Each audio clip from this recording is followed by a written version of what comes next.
Vaiśeṣika Sūtra, also called Kanada Sutra, is an ancient Sanskrit text at the foundation of the Vaisheshika school of Hindu philosophy. The sutra was authored by the Hindu sage named Kanada, also known as Kashyapa. According to some scholars, he flourished before the advent of Buddhism because the Vaiśeṣika Sūtra makes no mention of Buddhism or Buddhist doctrines. However, the details of Kanada's life are uncertain, and the Vaiśeṣika Sūtra was likely compiled sometime between 6th to 2nd century BCE, and finalized in the currently existing version before the start of the Common Era. A number of scholars have commented on it since the beginning of Common Era. The earliest commentary, known as the Padartha Dharma Sangraha of Prashastapada. Another important secondary work on Vaiśeṣika Sūtra is Matakanda's Padartha Sastra, which exists both in Sanskrit and its Chinese translation. In 648 CE by Yuan Chuang, the Vaiśeṣika Sūtra is written in aphoristic sutra style, and presents its theories on the creation and existence of the universe using naturalistic atomism, applying logic and realism, and is among one of the earliest known systematic realist ontology in human history. The text discusses the meaning of Dharma, the importance of the Vedas, a theory of epistemology, the basis of Atman, and the nature of yoga and moksha. Etymology. The name Vaiśeṣika Sūtra is derived from Vaiśeṣika, which many medieval-era scholars such as Gunaratna and modern scholars such as Karl Popper translate as ultimate particularity. However, other scholars such as Udayana and Wilhelm Halbfass state that the contextual root Vaiśeṣika in this school refers to pluralism and particularity, or more specifically to demarcation, characterization and differentiation. Manuscripts. Till the 1950s, only one manuscript of Vaiśeṣika Sūtra was known, and this manuscript was part of a bhashya by the 15th century Sankara Misra. Scholars had doubted its authenticity, given the inconsistencies in this manuscript and the quotes in other Hindu, Jaina and Buddhist literature claiming to be from the Vaiśeṣika Sūtra. In the 1950s and early 1960s,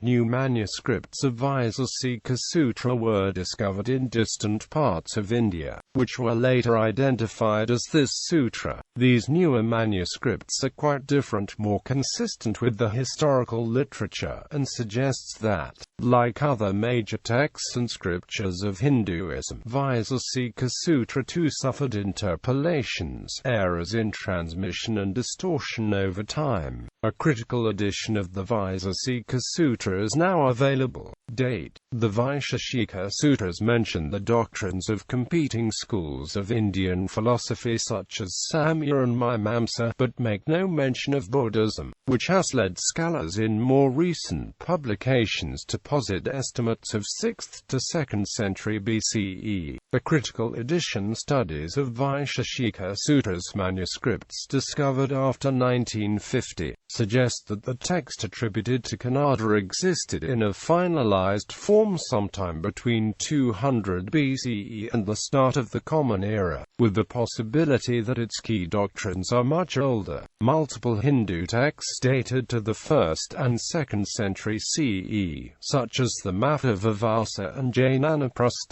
from the Kushan Empire, quote and comment on Kanada's doctrines. Although the Vaisheshika Sutras makes no mention of the doctrines of Jainism and Buddhism, their ancient texts mention Vaisheshika Sutra's doctrines and use its terminology, particularly Buddhism's Sarvastivada tradition, as well as the works of Nagarjuna. Philosophy. The philosophy in Vaiśeṣika Sūtra is atomistic pluralism, states Jayutilaki. Its ideas are known for its contributions to inductive inference, and often coupled with the deductive logic of the sister school of Hinduism called the Nyaya. James Thrower and others call Vaiśeṣika philosophy to be naturalism, one that rejects the supernatural.